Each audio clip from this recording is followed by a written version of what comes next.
पिछले वीडियो में हमने देखा कैसे कुछ लोग इजीली सेड्यूस हो जाते हैं, लेकिन आज बात करेंगे उन लोगों की जो बाहर से तो स्ट्रॉन्ग दिखते हैं लेकिन उनके अंदर छुपी होती है एक साइकोलॉजिकल वीकनेस जो उन्हें सेडक्शन का परफेक्ट टारगेट बना देती है। कहीं तुम भी तो उस लिस्ट में नहीं हो? चलो देखते हैं। Fourth, the new prude when desires and moral clash with in. ये वो लोग होते हैं जो ओपनली फ्लर्ट नहीं करते, ज्यादा एक्सप्रेस नहीं करते और अपनी डिजायर्स को डिसिप्लिन के नाम पे दबा देते हैं। बाहर से काम, क्लासी एंड हाई वैल्यू, अंदर से सब कुछ कंट्रोल में रखने की कोशिश। उनका कंट्रोल बना के चलना ही उनका चार्म बन जाता है। लोग सोचते हैं ये थोड़ा अलग है, थोड़ा अनरीचेबल है, और जो चीज अनरीचेबल होती है ना वो ऑटोमेटिकली अट्रैक्टिव लगती है। दुनिया उनके सख्त रूल्स और हाई वैल्यू एटीट्यूड को या तो एडमायर करती है या फिर चैलेंज करने की कोशिश करती है, पर जो भी होता है उनका प्रेजेंस एक ऐसी खिंचाव क्रिएट करता है जो एडिक्टिव होता है। क्वीन विक्टोरिया एक परफेक्ट एग्जाम्पल है। उनका स्ट्रिक्ट मोरल कोड और रिजर्व्ड नेचर उनको सिर्फ एक रिस्पेक्टेड रूलर ही नहीं बल्कि एक पावरफुल आइकन भी बना दिया।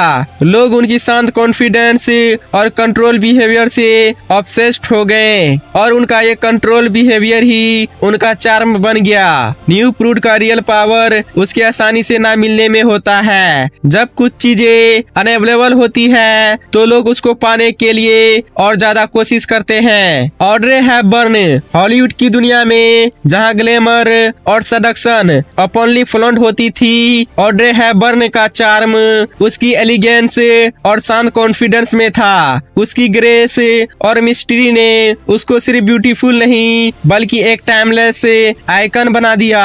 वो अपनी सेक्सुअलिटी को एग्रेसिव तरीके से नहीं दिखाती थी, पर उसकी शांत और क्लासिक खूबसूरती का चार्म लोगों को और भी अट्रैक्ट करती थी। सोचो तुम्हारे कॉलेज में एक लड़की है जो ना किसी से ज्यादा बात करती है, ना अननेसेसरी अटेंशन लेती है। वो सिर्फ अपनी दुनिया में रहती है, कॉन्फिडेंट, कंपोज्ड और थोड़ी रिजर्व्ड।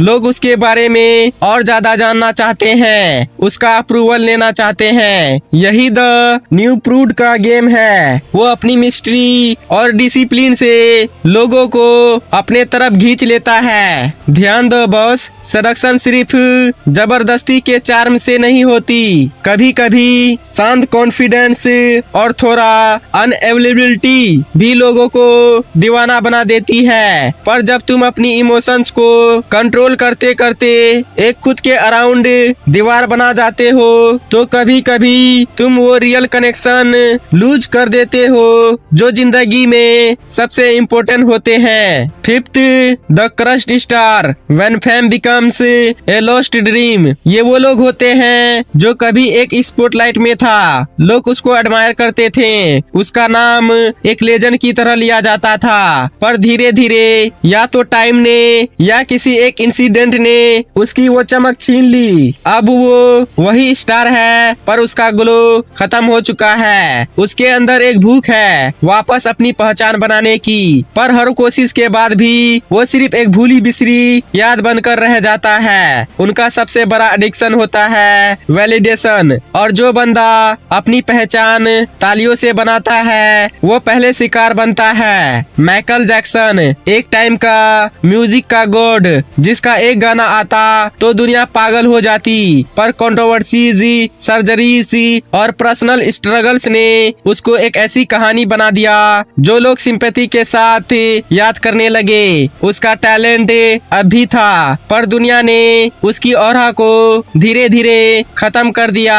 द क्रश्ड स्टार सिर्फ एक पुराना स्टार नहीं होता बल्कि एक आदमी जो अपनी खुद की लेगेसी का शैडो बन चुका होता है। मैकाले कल्किन एक टाइम का होम एलोन का छोटा बच्चा जो दुनिया का सबसे बड़ा चाइल्ड स्टार था, पर जैसे जैसे बड़ा होता गया लोग उसको भूलने लगे। हॉलीवुड जिसमें नए नए स्टार्स आते रहे, मैकाले कल्किन उस रेस में पीछे छूट गया। एक टाइम जो लोग उसके ऑटोग्राफ्स के लिए लाइन लगाते थे वही लोग अब उसको सिर्फ एक बीता हुआ वक्त के रूप में देखते हैं। सोचो, तुम्हारे स्कूल का एक लड़का जो सबका फेवरेट था, स्पोर्ट का चैंपियन, सबकी तारीफ का सेंटर, हर इवेंट में उसका नाम आता, टीचर्स भी उसको एडमायर करते।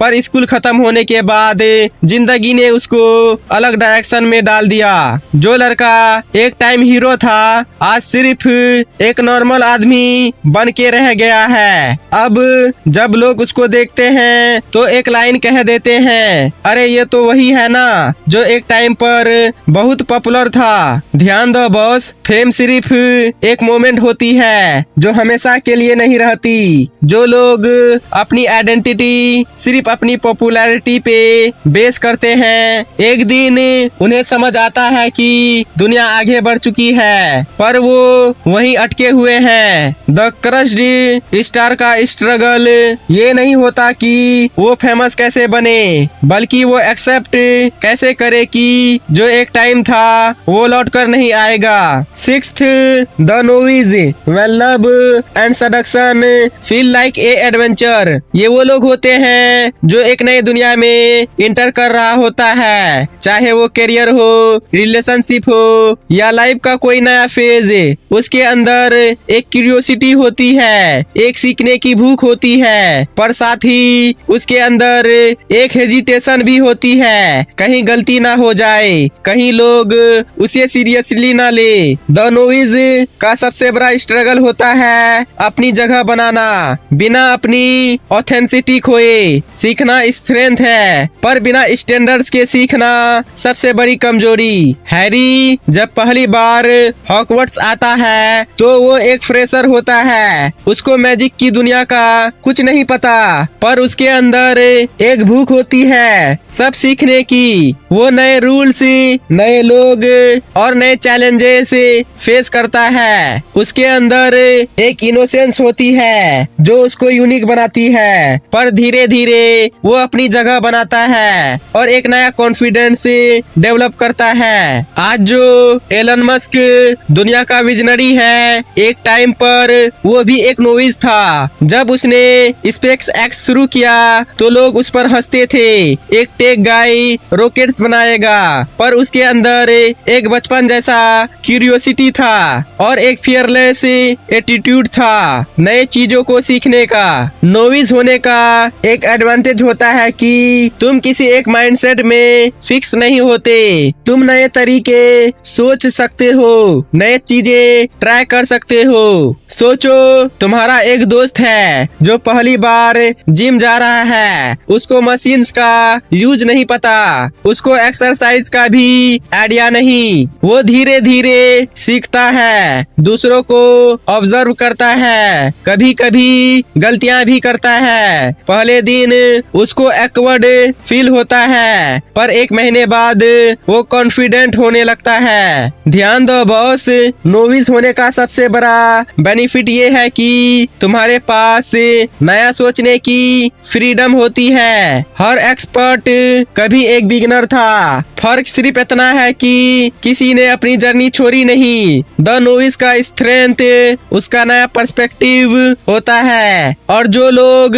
इस फेज को एंजॉय करना सीख लेते हैं वही एक दिन मास्टर्स बनते हैं। बॉस, तुम कौन हो? क्या तुम द न्यू प्रूड हो जो दुनिया के नॉर्म्स और रूल्स में इतना उलझा हुआ है कि अपनी रियल डिजायर्स को दबा रहा है, या तुम द क्रश्ड स्टार हो जिसका कभी चमकता हुआ कॉन्फिडेंस अब एक्सपेक्टेशन के बोझ तले कुचल चुका है, या फिर तुम द नोविस हो जो नए एक्सपीरियंस और चैलेंजेस के साथ जिंदगी को समझने की कोशिश कर रहा है। बॉस, सोचो, हर इंसान कभी ना कभी इन फेजेस से गुजरता है, पर रियल गेम तब शुरू होता है जब तुम अपनी रियल आइडेंटिटी को एक्सेप्ट करते हो और अपनी जर्नी को कॉन्फिडेंटली चलाते हो। तुम सेड्यूस इसलिए नहीं होते क्योंकि तुम वीक हो, तुम सेड्यूस